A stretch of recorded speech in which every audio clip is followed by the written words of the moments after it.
O Salvador citou o profeta Isaías aos nefitas e disse que suas palavras e profecias são grandes e abrangem todas as coisas concernentes a meu povo. Jesus ordenou aos nefitas e a nós que pesquisássemos diligentemente os escritos de Isaías e disse que eles enfatizavam a aliança da casa de Israel com os gentios e o seu destino comum. Isaías também ensinou sobre o Messias que veio para reunir Israel, cuja mão está sempre estendida para nós e que estamos gravados em suas palmas. Isaías teve muitas visões e profetizou tanto para o nosso tempo quanto para o milênio. Ele entendeu como todos os períodos de tempo se juntam e profetizou tanto a esperança para a futura reunião de Israel quanto a dor quando eles forem dispersos. Ele teve tempo para explicar suas dispersões passadas e futuras coligações, e assegurou-lhes que eram uma parte lembrada e amada da casa de Israel e que todos os convênios feitos com Abraão, Isaque e Jacó ainda se aplicavam a eles.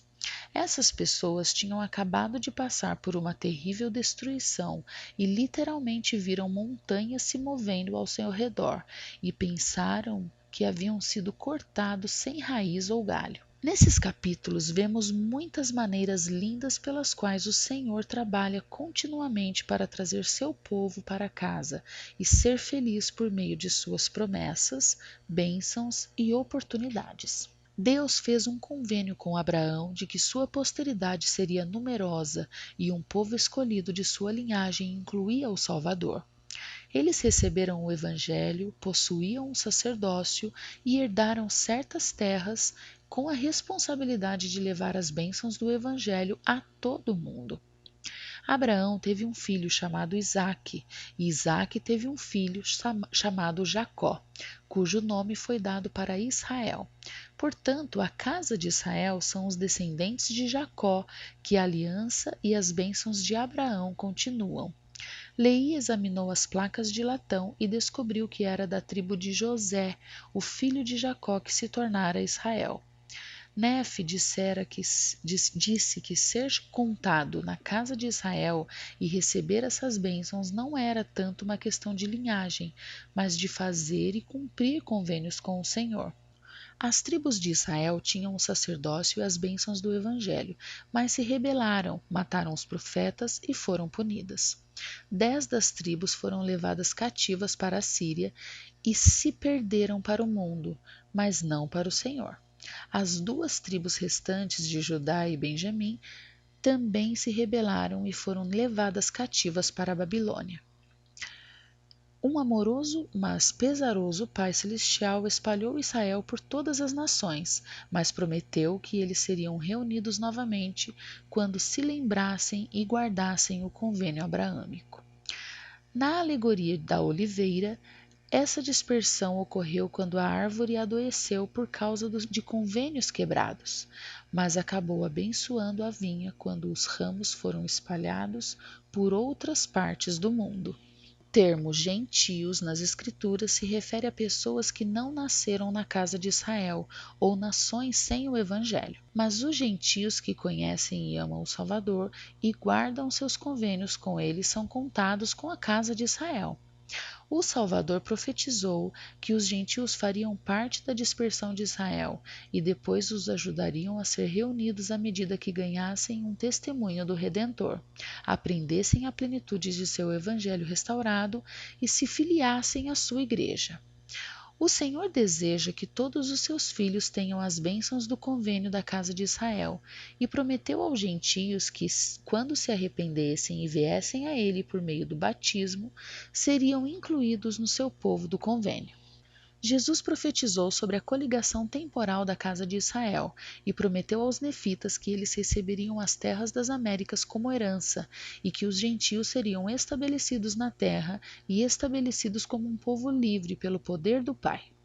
Nos primeiros dias da Igreja restaurada, parte dessa reunião era para os membros de outras partes do mundo unirem-se aos santos da América do Norte.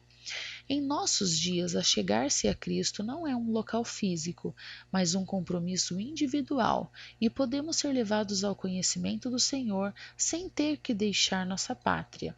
Agora, cada nação é o local de encontro de seu próprio povo, e eles serão reunidos nas terras de sua herança e serão estabelecidos em todas as suas terras da promessa.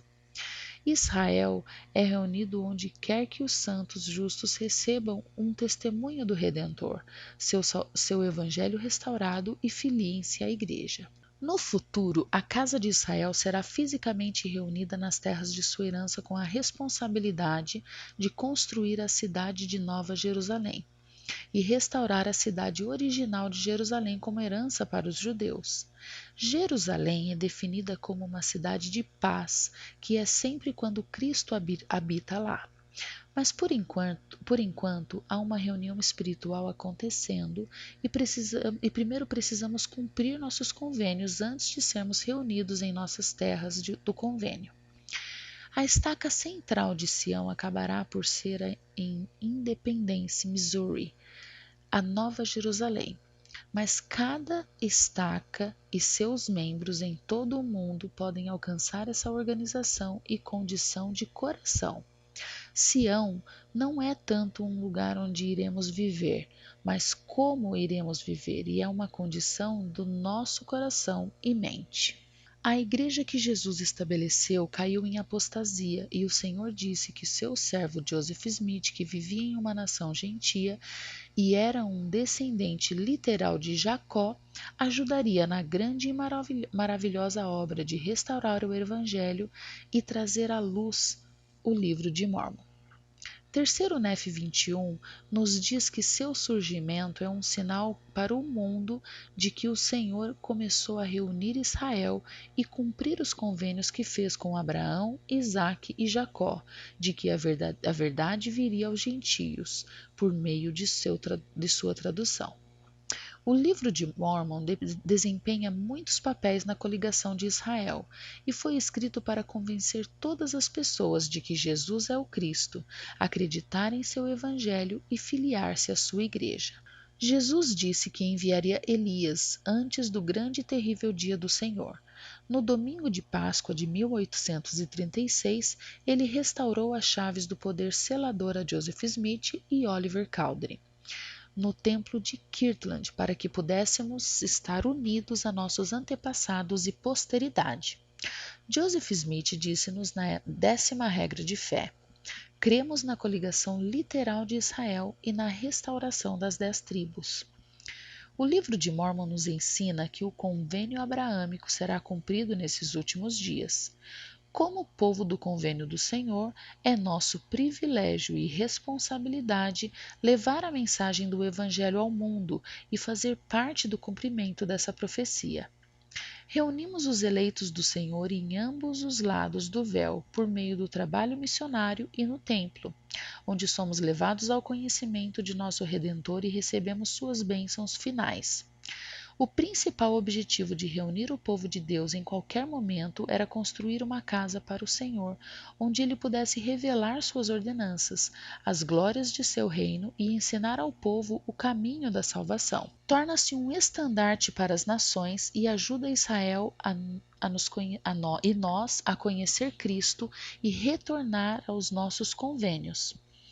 Quando fomos selados no templo, recebemos a promessa, como Abraão, de que nossa família continuará por toda a eternidade com sementes tão incontáveis quanto as areias do mar ou as estrelas do céu. Quando os pais são fiéis a seus convênios, o convênio abraâmico abençoa sua posteridade com poder para resistir às tentações do mundo, por causa de seu conhecimento e testemunho de Jesus Cristo. A missão da Igreja é convidar todas as pessoas a virem a Cristo, proclamando o Evangelho, redimindo os mortos e aperfeiçoando os santos.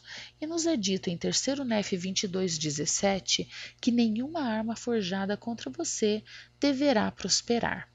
3 Nef 20 é o último de mais de 20 capítulos de Isaías citados no livro de Mórmon. Desde a família de Adão, o Senhor ordenou a seu povo que mantivesse registros escritos de como ele lidava com eles. Os profetas registraram suas experiências e testemunhos que foram preservados e transmitidos pelo poder de Deus para nos abençoar. Ele ensinou a importância das Escrituras e citou profetas como Isaías e Miqueias.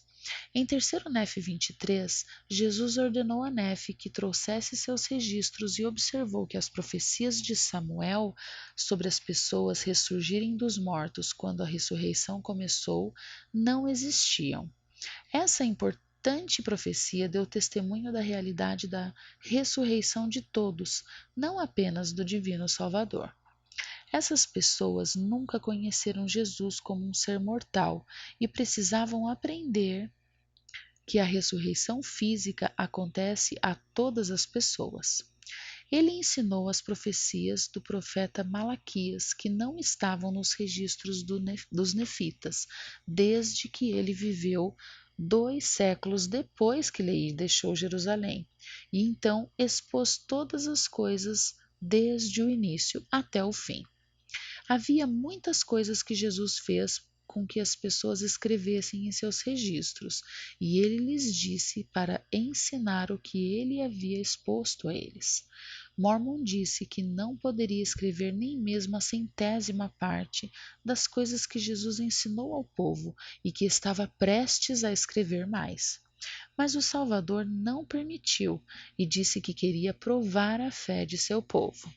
O Senhor voltava frequentemente e mostrava seu poder ao povo. Em 3 Nef 20, ele providenciou milagrosamente pão e vinho para o sacramento, e depois frequentemente partia o pão, abençoava-o e dava-o a eles. Jesus ensinou e ministrou a seus filhos, e eles falaram coisas mais belas do que ele, que eram sagradas demais para serem escritas. Ele curou todos os seus enfermos, coxos, cegos, surdos, e ressuscitou um homem dos mortos. As pessoas ensinavam e ministravam umas às outras e tinham todas as coisas em comum entre si. Eles fizeram tudo o que o Salvador ordenou que fizessem, e aqueles que foram batizados foram chamados de Igreja de Cristo. Ele disse que a igreja deveria receber seu nome e se fosse estabelecida por ele e construída sobre seu evangelho, e lembrou a seus discípulos de tomarem sobre si o nome de Cristo. O tempo que os nefitas passaram com o Salvador, quando ele ensinou todas as coisas das Escrituras, expôs sobre elas desde o início e ordenou para que as pessoas as examinassem, teria sido um dos maiores momentos de ensino da história do mundo. Que coisa maravilhosa seria viver de maneira que pudéssemos ser ensinados pelo próprio Salvador. E estes são os capítulos 20 a 26 de 3 Nef no livro de Mormon, Outro Testamento de Jesus Cristo. Agradeço seus comentários a cada semana. Você pode ajudar a apoiar a criação destes vídeos aproveitando o especial de $8 mensais com quebra-cabeças de atividades e páginas para colorir no site Ponderfun Etsy, mostrado na descrição abaixo.